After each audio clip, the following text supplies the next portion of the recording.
investor, apa kabar kalian semua? Oke, kali ini kita kedatangan tamu. Perkenalkan, Mbak Mia Lastiana sebagai trainer dari Bursa Efek Kantor Perwakilan Banten. Sebelumnya, apa kabar Mbak Mia?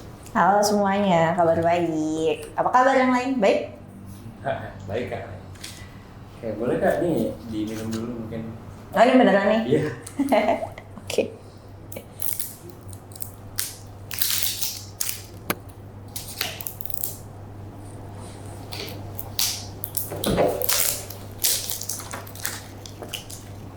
Oke, gimana nih Kak Mbak Mia?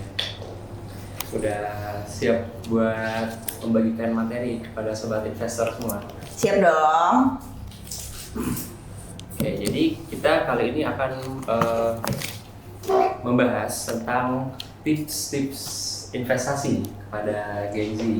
Atau mungkin sebenarnya kepada pemula juga, nggak harus Gen Z.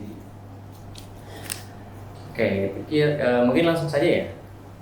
Jadi ada beberapa teman saya nih Kak, mereka bilang pengen berinvestasi, tapi di satu sisi mereka ragu karena dana yang terbatas.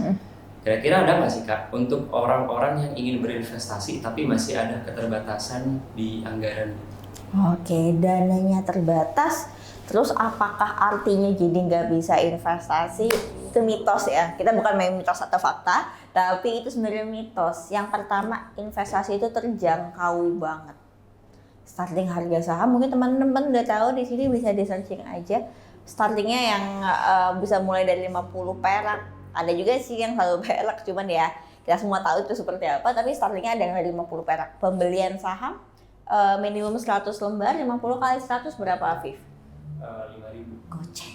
5.000. Goceng aja udah mulai bisa beli saham. Punya goceng di kantong, udah mulai tuh bisa beli saham. Terus saham itu sekarang 930-an lebih dan harganya bervariasi, tergantung nih Afif dan teman-teman mau beli saham apa. Ada yang 30 ribuan per lembar, 40 ribuan per lembar, 10 ribuan, tinggal disesuaikan aja sama teman-teman maunya yang mana. Tapi tips dariku, teman-teman kalau misalnya nih pengen saham yang misalnya let's say 30 ribu per lembarnya, satu lotnya berapa? 30.000. Satu lotnya 30 juta. 3 juta. 3 juta. 3 juta nih Afif nih. 3 juta. Nah, 3 juta apakah bisa nabung sampai 3 juta? Menurutku sih possible banget seperti itu. Ya, menurutku kalau teman-teman ada di satu saham, teman-teman suka banget sahamnya, menurut teman-teman ini bagus, analisanya udah oke, tapi budgetnya belum cukup. Kayak gimana harusnya? Ya udah nabung dulu aja nih sampai kecapai, aimingnya ke sini. Jangan karena teman-teman cuma punya goceng, ya dengan terpaksa beli saham yang goceng. Ya nggak gitu juga. Kecuali kalau teman-teman emang suka ya saham tersebut, go ahead aja. Tapi kalau emang aimingnya yang 3 juta atau 1 juta, 1 juta mungkin nggak nabung 1 juta, mungkin banget kayak gitu. Nah ada lagi next stepnya teman-teman. Kalau misalnya oke, bisa sih sebenarnya segitu, tapi masih belum pede juga. Kayak gimana ya? Ada teman-teman jangan lupa kan ada yang namanya reksadana. Nah, reksadana ini lebih terjangkau lagi.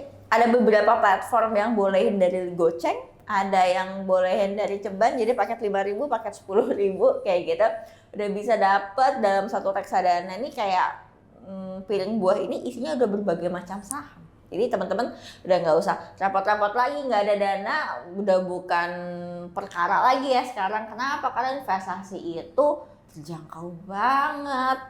Nah penting lagi teman-teman sekarang adalah mau atau enggak buat investasi. Itu pertanyaannya.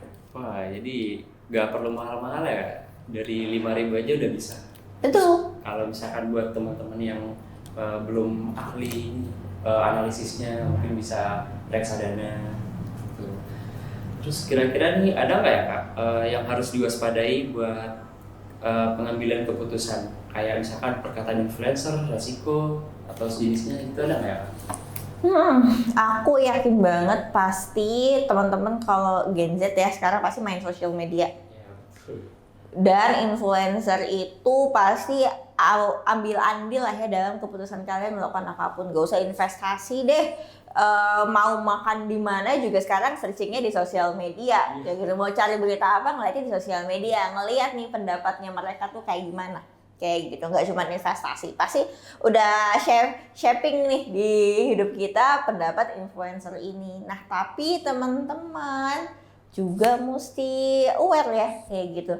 Semuanya boleh beropini, semuanya boleh berpendapat, boleh ngasih masukan dan lain sebagainya. Tapi yang paling penting kaliannya mau yang seperti apa. Yang cocok untuk influencer A belum tentu cocok untuk Afif, yang cocok untuk Afif belum tentu cocok untuk saya. Tiap investor itu beda-beda cocok-cocokannya. Kayak misalnya Afif sukanya makanan manis atau asin atau pedas.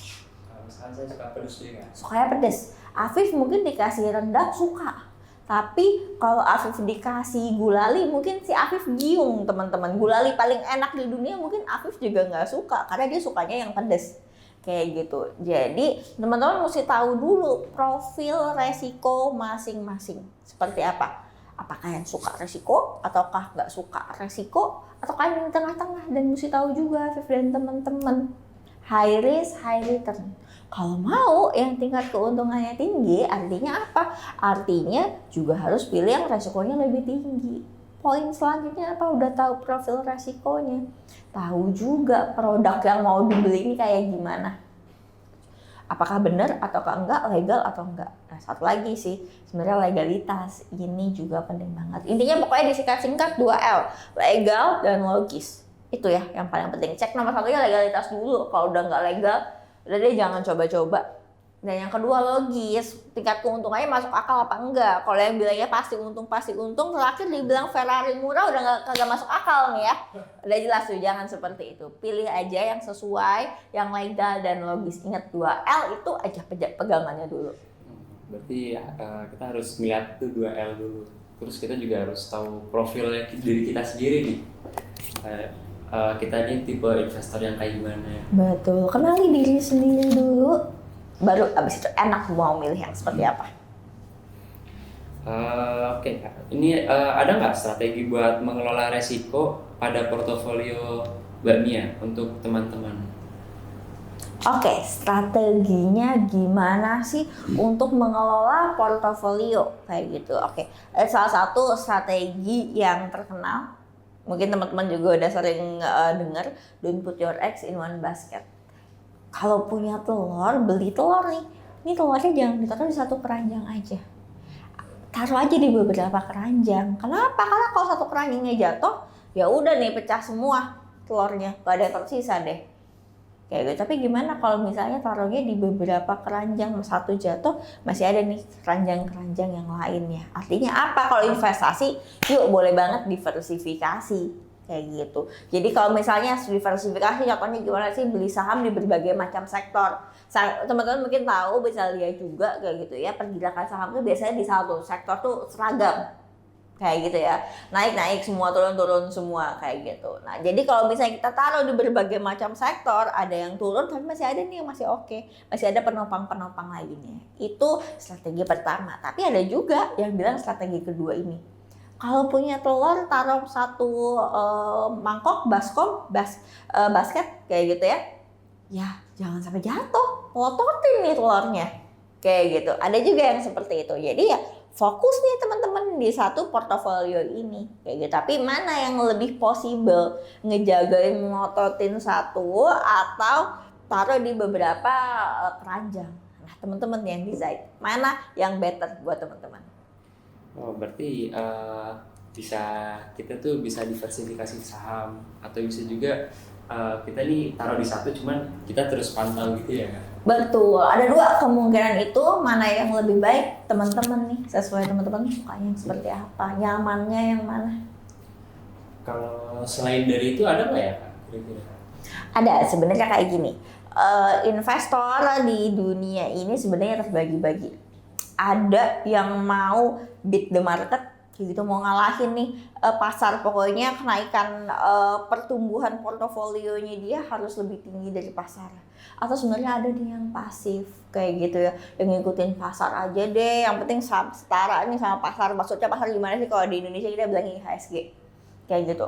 Kalau dia mau beat the market, mau ngalahin pasar, artinya dia mesti jadi investor atau trader yang aktif, jual beli kayak gitu terus kayak gitu. Tapi kalau misalnya dia mau ngikutin pasar aja kayak gitu, ya dia bisa nih ngikutin indeks tertentu aja seperti itu. Nah, mau yang mana. Ternyata makin lama nih, ini udah ada penelitiannya ya teman-teman ya.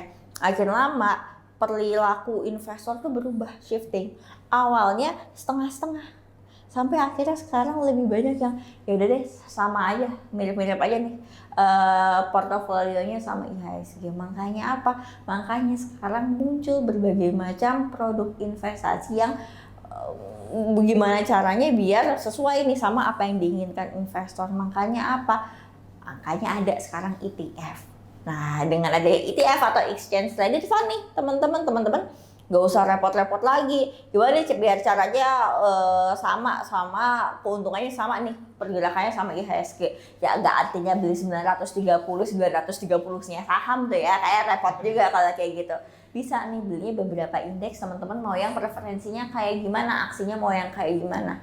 Apakah mau teman-teman mau yang liquid aja, apakah mau yang syariah aja, ataukah teman-teman menurut teman-teman yang perusahaan yang bagus itu yang ESG-nya bagus, yang go green kayak gitu, go ahead, kalian punya preferensi masing-masing. Ingat, semuanya di investasi, di pasar modal Indonesia semuanya bebas, tergantung teman-teman preferensinya tuh yang kayak gimana sih, seperti itu. Keren ya teman-teman. Ternyata nggak cuma diversifikasi saham aja nih. Jadi kalau gitu menurut Mbak kan berarti diversifikasi itu penting ya. Kira-kira nih diversifikasi seperti apa sih yang bagus? Kan seperti yang kita tahu kan diversifikasi saham itu strategi yang populer kan ya.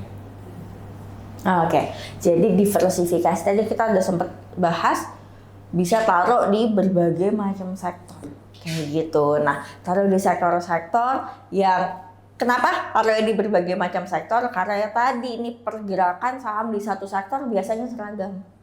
Apa yang mempengaruhinya? Kebijakan pemerintah,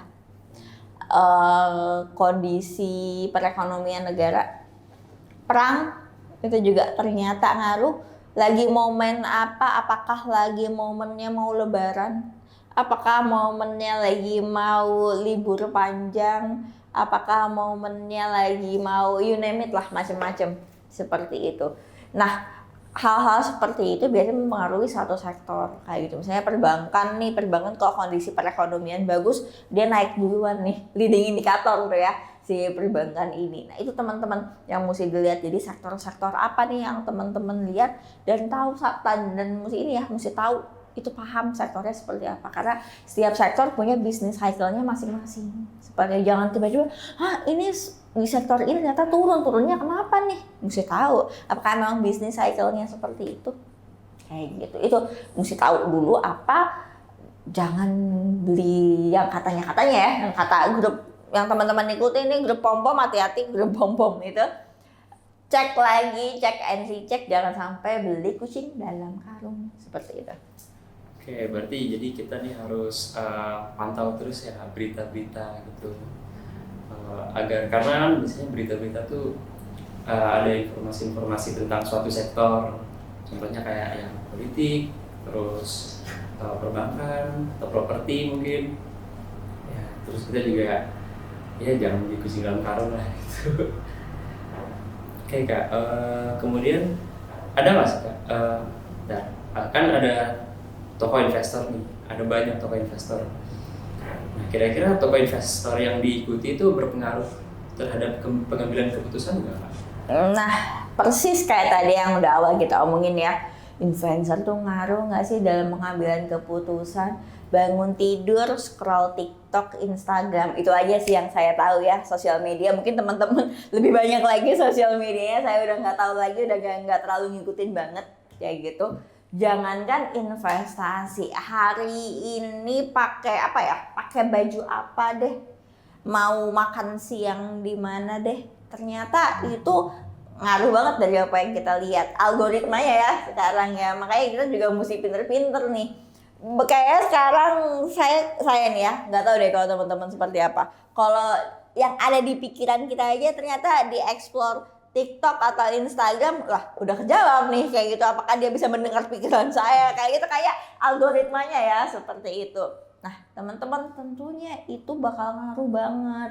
Makanya dari banyaknya informasi ya, kalau zaman saya kecil kita suka ngomongin globalisasi ini ya. Sekarang kayaknya sosial medianya on banget. informasi gak ada filternya, semuanya bisa kita dapetin. Gimana cara milih yang bener, yang mana yang enggak? Ya teman-teman, artinya mesti perkuat diri teman-teman sendiri. Harus tahu, semua orang boleh ngomong ABCD, tapi apa? Cek 2L tadi, dia ngomongin nih produknya, ingat ya, yang kita omongin produknya legal apa enggak? Produknya ini diregulasi sama siapa? Jangan sampai dia produknya juga ilegal. Seperti itu ya. Kalau udah ilegal, kalian mau ngomong ke siapa? Kayak gitu. Yang kedua, logis. Tadi ya diulang-ulang lagi, legal dan logis. Dia tingkat keuntungannya make sense apa enggak? Masuk akal apa enggak? Kalau terlalu tinggi, gak masuk akal ya ngapain dia ngomongin ke orang-orang? Dia nikmatin aja sendiri. Ini pasti ada sesuatu nih di situ. Ingat ya, 2L, legal dan logis. Itu aja. Ya kalau menurut kakak tuh influencer seperti apa sih, tokoh seperti apa yang kita ikuti, yang harus kita ikuti gitu? Tuh, again ya, preferensi masing-masing. Sebenarnya mau ngikutin siapapun gak ada masalah. Pasti yang Afif suka, yang sama saya suka, preferensinya beda-beda. Mungkin yang teman-teman muda sekarang sukanya ngomongnya berapi-api. Silakan, nggak apa-apa. Teman-teman masih muda, masih bisa explore di semua tempat. Tapi mesti ingat ya, resikonya selalu ada. Jangan nanti terkena resiko nyalah-nyalahin, udah semua orang disalah-salahin tuh biasanya. Kayak gitu. Ingat, semua keputusan yang teman-teman perbuat itu kalian ambil sendiri. Makanya apa? Mesti berhati-hati. Iya sih, masih muda gitu ya, masih pengen coba ini itu, pengen maksimalin keuntungan seperti itu. Tapi again, harus tahu resikonya. Sesuai apa enggak nih resikonya, teman-teman bisa tahan nggak sama resiko tersebut. Kalau suka, silahkan ikuti. Tapi kalau misalnya menurut kalian, udah nggak masuk akal nih, masih banyak kok investasi-investasi lain yang bagus. Yang penting apapun nggak ada masalah, yang penting tadi 2L, legal dan logis. Seperti itu. Ya, berarti ya kembali ke yang awal ya Kak, kita tuh harus tahu diri kita tuh seperti apa, investasi seperti apa yang kita mau. Betul. Itu juga semua tindakan kita kan itu ya resiko kita, tanggung jawab kita masing-masing. Semua tindakan pasti ada konsekuensinya, jadi lebih ke pelajaran hidup ya. setiap tindakan pasti ada konsekuensinya. Either itu konsekuensi yang baik, either itu konsekuensinya yang buruk. Pasti ada konsekuensinya. Kalian siap nggak sama konsekuensinya? Jadi kita harus berhati-hati juga memilih influencer ya. Betul. Ada juga nih orang-orang yang mesti kejeduk dulu baru kena kayak gitu. Oh iya ya, mau diomongin sampai kayak bagaimana juga. Kalau belum kejeduk nih ada beberapa orang emang yang belum, yang ya udah deh kayak gitu. Harus nunggu nyesel dulu. Mesti nyesel dulu, cuma kan sangat disayangkan ya kalau seperti itu. Makanya apa? Kalau investasi mulai dulu aja deh dari yang nominalnya kecil. Jadi sekalian tester, cek ombak cocok apa enggak, seperti itu. Gak ada yang bisa disalahin karena semua keputusan teman-teman yang bikin. Oke Kak, selanjutnya nih kan kalau kita berinvestasi nih nggak luput nih dari literasi keuangan. Itu tuh kira-kira penting nggak sih Kak literasi keuangan? Penting banget teman-teman. Praktek investasi pastinya itu sangat dibutuhkan. Tapi kalau kalian praktek tanpa didasari literasi yang cukup, literasi yang benar gitu, akan jadi membabi buta, bahaya. Malah ujung-ujungnya kalau tanpa edukasi yang cukup, literasi yang cukup, takutnya takutnya teman-teman malah nanti kapok kayak gitu ya, cuma nyalahin, nggak tahu siapa yang disalahin nanti gitu, dan akhirnya kapok malah nggak mau investasi sama sekali. Yuk literasi diri kalian yang tepat di KSPM Untirta, literasinya oke banget. Saya yakin kalau teman-teman di Untirta udah dapet edukasi yang cukup banget ya, apalagi ada KSPM di sini. Dan satu lagi teman-teman bisa banget ya, ini download aplikasi kami New IDX Mobile. Di situ sumber informasi edukasi yang terpercaya, bagus banget. Teman-teman bisa akses semuanya di situ, semua video. Teman-teman mau baca laporan keuangan, berita, semuanya ada di situ. Jadi penting banget. Oke, berarti literasi keuangan itu bisa dibilang salah satu fondasi lah ya Kak. Jadi sebelum terjun kita setidaknya harus literasi keuangan. Betul, tahu tadi ya, bukan cuma literasi keuangan, bahkan literasi diri sendiri dulu. Tahu dulu nih, kitanya sendiri kayak gimana. Makin tahu kita kayak gimana, apa yang kita mau, makin enak tuh ke depannya. Terus nih Kak, ada nggak sih Kak sumber atau cara yang terbaik untuk meningkatkan literasi keuangan?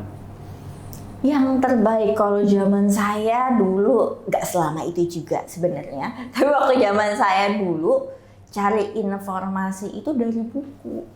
Itu bisa plus, bisa minus ya. Plusnya adalah informasi yang saya dapetin artinya udah kefilter dari buku. Seenggak-enggaknya ada editornya lah di situ. Saya cuma bisa dapat dari buku, dari seminar zaman dulu juga udah ada SPM. Dari zaman saya kuliah ada SPM, itu ngebantu banget. Sama dari dosen. Waktu itu dari internet ada sih, tapi minim banget. Zaman saya dulu kebetulan di kampus saya, KSPM-nya nggak seaktif KSPM di Unpil, Pak. Jadi ya segitu-gitu aja nih ilmunya, informasinya. Sekarang teman-teman influencernya bertebaran, edukasinya masif banget. Saya bisa bilang sampai di kata masif ya. Bahkan teman-teman sekarang juga bahkan bisa menjadi DPM atau duta pasar modal kayak gitu ya, bisa mengedukasi teman-temannya lagi. Jadi semuanya udah banyak banget. Mana yang terbaik? Semua informasi sebenarnya kalau yang bener ya baik, tapi satu poinnya gimana cara kita ngefilter. Ngefilternya taunya mana itu bener apa enggak. Lihat siapa yang ngomong, kredibel atau enggak. Ada kepentingan tertentu atau enggak. Jangan dia ngomong cuma mau ngepom-pomin salah satu emiten misalnya. Kayak gitu ya, jangan juga seperti itu. Kan teman-teman generasi Gen Z harusnya lebih kritis, informasinya udah banyak banget, sumbernya udah, saya rasa teman-teman lebih tahu sumbernya daripada saya sekarang. Tapi itu ya, perhatikan sumbernya dari mana. Kayak gitu. Dan filter, satu kali lagi filter sendiri teman-teman. Saya nggak bisa ngecekin satu-satu kalian sesuai apa enggak, tapi teman-teman mesti ada satu step lagi buat ngefilter, dikritisi lagi yuk itu bener apa enggak yang diomongin. Jadi ada banyak ya, bisa dari buku, seminar, bahkan kalau sekarang bisa dari influencer. Karena kan sekarang informasi bisa didapatkan dari mana saja ya Kak. Cuman gitu ya sobat investor, kita harus lebih teliti lagi, lebih bisa memilih-pilih mana yang sumber yang terpercaya. Oke Kak, selanjutnya nih jadi teman saya nih ada yang lagi investasi nih. Kalau dia ngeliat harga naik dikit tuh langsung kayak gegabah, langsung buru-buru mau ngejual gitu. Kira-kira ada nggak sih Kak cara menjaga emosi atau psikologi saat trading atau investasi gitu? Oke, ini menarik banget. Kalau investor itu emang musuhnya ada dua, dan dua-duanya diri sendiri. Yang pertama antara dia rakus, greed gitu ya, atau yang kedua takutan, fear. Ya takut mulu. Yang takutan nih jadinya nggak maju-maju, mau beli saham takut, mau apa-apa takut aja hidup yang nggak maju-maju nih dua. Yang kedua greed, kayak temen kamu nih kayak contohnya nih, naik dikit gatel gitu ya, kayak take profit deh. Take profit boleh nggak? Boleh banget. Tapi ini ya, biar semuanya terjaga dan semuanya masih ini on check kayak gitu. Yang pertama, kalau mau investasi, tahu tujuan investasinya buat apa. Kalau teman-teman nih mungkin seumuran teman-teman, tujuan investasinya mungkin mau liburan akhir tahun ke Bali, mungkin mau ganti HP, tujuan investasinya masih pendek-pendek lah seperti itu. Atau kalau misalnya udah di umur saya, mungkin nanti mau buat masukin anaknya sekolah, mau naik haji, wah macam-macam deh tuh nanti. Yang pertama satu, tujuan investasi. Dari tahu tujuan investasi, teman-teman tahu timelinenya seberapa. Kalau tadi timelinenya mungkin ganti HP, ya mungkin nggak jauh-jauh, mungkin 6 bulan. Atau mau liburan ke Bali mungkin 1 tahun. Kayak gitu. Di situ tahu timelinenya seberapa periodenya. Habis itu mesti ngapain lagi step selanjutnya. Yang penting banget punya trading atau investing plan. Jadi ada batas bawah atau batas atasnya. Kalian mau take profit saat dia udah menyentuh profit di angka berapa, naiknya berapa persen, atau kalian mau ya udah deh jual aja loss gitu kalau dia turunnya sekian persen. Dengan ada batasan ini teman-teman jadi lebih terjaga, lebih ke kontrol nih. Nah tapi semuanya kan percuma kalau kalian nggak punya kendali diri ya, semuanya kan cuma jadi teori aja kalau kalian nggak bisa mengendalikan diri masing-masing juga. Itu juga penting artinya. Ya, jadi kita tuh harus tahu target ya, tahu target, terus kemudian trading plan agar kita bisa tahu batas atas, batas bawah, terus kemudian yang terakhir kendali diri. Jadi teman-teman harus tahu nih diri teman-teman. Oke Kak, kemudian nih kita kan mahasiswa, kadang uang kuliahnya kan sedikit. Kayak bukan kita, kalian ya. Iya, nih menurut Mbak tuh gimana sih Mbak cara money management atau mengatur uang agar kita tetap bisa berinvestasi? Oke, gimana caranya jadi mahasiswa tapi tetap bisa investasi? Satu poin yang mesti diapresiasi, mahasiswa sekarang udah oke banget. Mahasiswa sekarang udah melek investasi, itu patut diapresiasi. Bahkan investor paling banyak sekarang, tau nggak, lulusan SMA. Lulusan SMA tuh artinya apa? Ya kalian-kalian ini sebenarnya mahasiswa, belum selesai nih kuliahnya, tapi tuh banyak investor seperti itu. Asal udah melek investasi, itu perlu diapresiasi satu. Nah, tapi gimana money managementnya? Yang pertama, alokasiin dulu. Investasi jangan disisain. Kalau udah disisain susah deh tuh. Ayo ngaku nih sekarang, yang duitnya banyak buat beli. Sekarang apa? Jualnya es teh manis 5 ribuan ya. Hati-hati diabetes teman-teman ya. Kebanyak jajan es teh manis, minum boba, ngerokok, nongkrong. Gimana kalau duitnya dialokasiin buat investasi juga? Bukan artinya nggak boleh seneng-seneng ya teman-teman, masa muda teman-teman nikmatin. Ini nggak bakal keulang lagi nih keseruan-keseruan kuliah kalian. Tapi again, semuanya comes with a consequence. Semuanya bakal ada konsekuensinya. Gimana kalau nggak sebanyak itu nongkrongnya? Gimana kalau nggak sebanyak itu misalnya dikurangin dikit deh duit ngerokoknya? Yuk mulai buat investasi. Investasi dari kalau mahasiswa investasi buat saya sih bohong banget ya. Investasi mahasiswa sekarang buat apa? Buat nimbulin habit. Jangan nunggu kerja dulu baru mau investasi ya, aduh susah banget itunya. Mulainya nih kalau mau dari kerja. Kalau udah kerja duluan, udah kenal duit gitu ya, habitnya belum terbentuk, udah habis tuh duitnya nggak tahu buat beli apa nanti. Yuk alokasiin dulu dari awal. Udah sekian, gak usah banyak-banyak juga nggak ada masalah. Yang penting apa? Yang penting habitnya ada, kebentuk dulu seperti itu. Itu yang paling penting dari mahasiswa sekarang, habit. Yuk ditimbulin. Nah, berarti kita nih harus nyisihin duit ya, berarti. Sisihin di awal. Sisihin di awal. Jangan tunggu sisa. Sisihkan bukan sisa. Karena kalau sisa nanti nggak bisa. Iya, kalau sisa kan bisa aja nggak sisanya nih.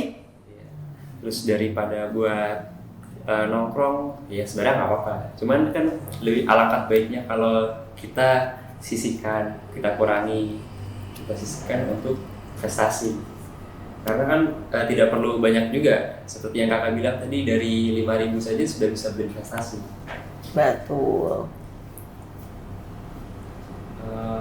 Menurut kakak nih kak, pemula tuh perlu nggak sih kak memantau berita-berita terkait investasi, atau mungkin bukan terkait investasi, memantau berita gitu, perlu nggak? Teman-teman, saya rasa nggak perlu yang melototin berita 24 jam. Wah pasti pedes banget ya mata ya. Kalian tetap mesti kuliah, tetap mesti bersosialisasi. Mungkin tugasnya banyak nggak, Viv? Banyak saya rasa. Cek aja secara berkala sih. Dan di highlight emiten-emiten apa aja yang teman-teman punya atau sektor-sektor yang teman-teman punya. Again di IDX Mobile itu semua udah kerangkum, udah ada di situ. Nggak usah yang dipelototin banget juga, saya rasa bakal jadi berat ya. Kalian kan juga bukan investor yang profesional seperti itu. Pantau aja secara berkala. Mungkin setiap laporan tahunannya, laporan keuangannya keluar, teman-teman mungkin di KSPM bisa dibedah bareng-bareng. Nggak sabaran jadinya mau yang instan. Ingat ya teman-teman semuanya, ini investasi bukan pesugihan, ini investasi bukan babi ngepet. Jadi semuanya butuh proses dan semuanya butuh waktu. Jangan karena mau yang instan aja terus kalian malah terjerumus ke investasi bodong, bahaya banget. Bukannya untung malah buntung.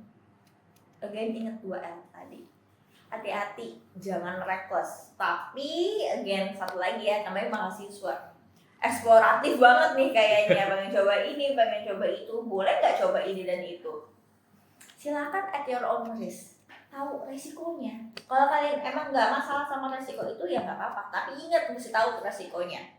Dan mulai dari nominal kecil dulu ya.